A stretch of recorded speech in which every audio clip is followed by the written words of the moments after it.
I call the Honourable Marion Street. Thank you, Mr. Chairman. I'm pleased to take a call in this in the committee stages on the Ngati Tuwharetoa, Raukawa and Arawa River, Iwi Waikato River Bill, because we get down to the nuts and bolts of it now. And I'm looking at parts 2 and 3 and the co-governance or co-management arrangements that exist in each of those parts. So part 2 of the bill addresses the co-governance of the Waikato River. Part 3 addresses Upper Waikato River co-management arrangement plans.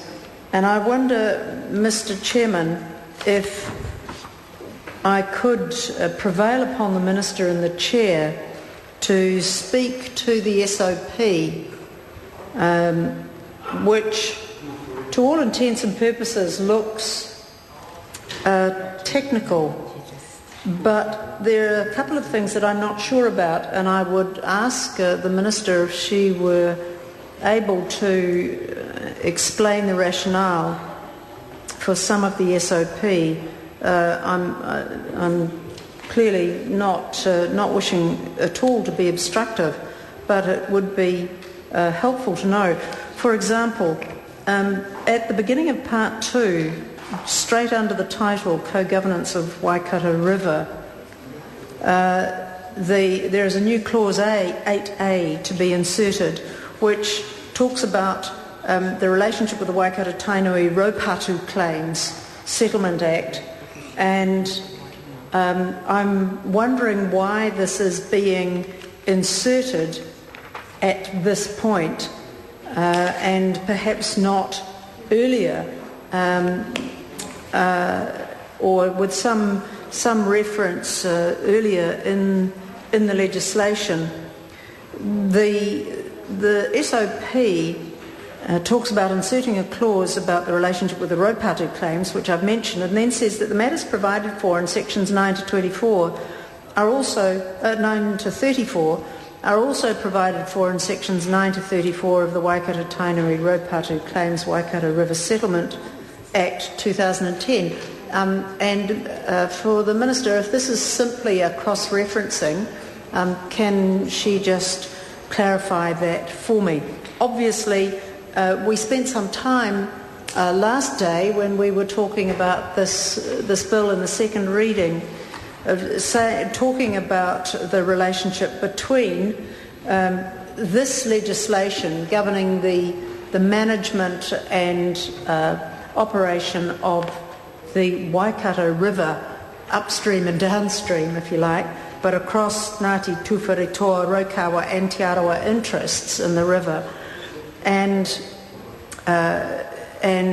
we said that this was distinct from the Raupatu claims. So if the Minister could clarify the placement of that clause, I would be grateful.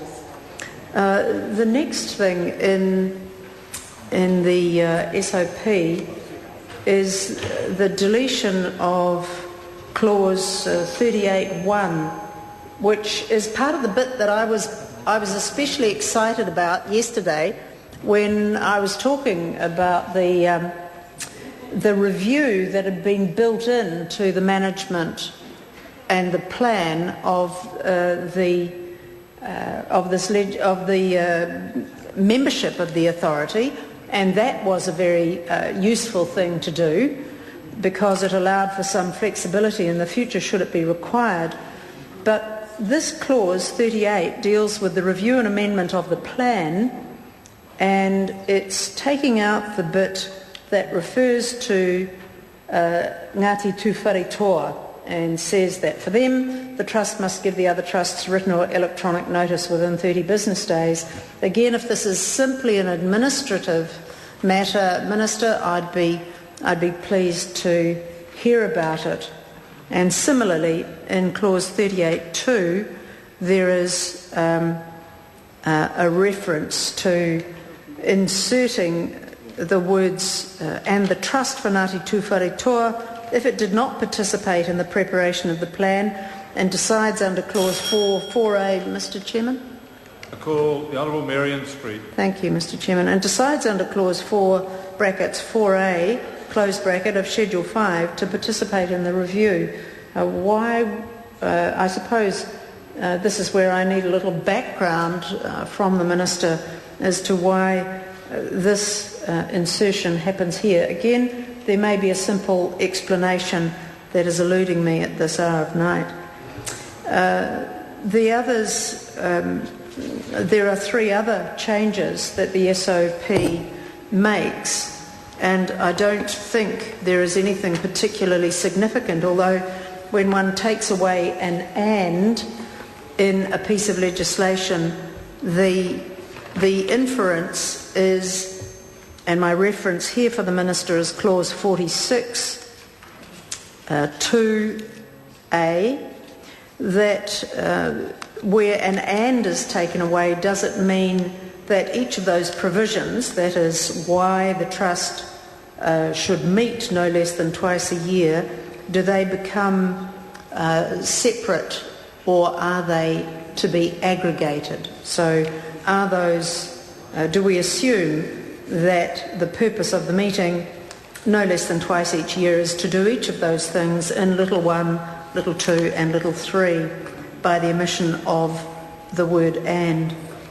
I think the other changes in the supplementary order paper are simply technical, and they are the ones relating to clause 53 and in Schedule 4, but I'd be grateful if the Minister could clarify any of those questions that I have raised. I'm sorry, there's also changes to Schedule 5. Thank you, Mr. Chair. I call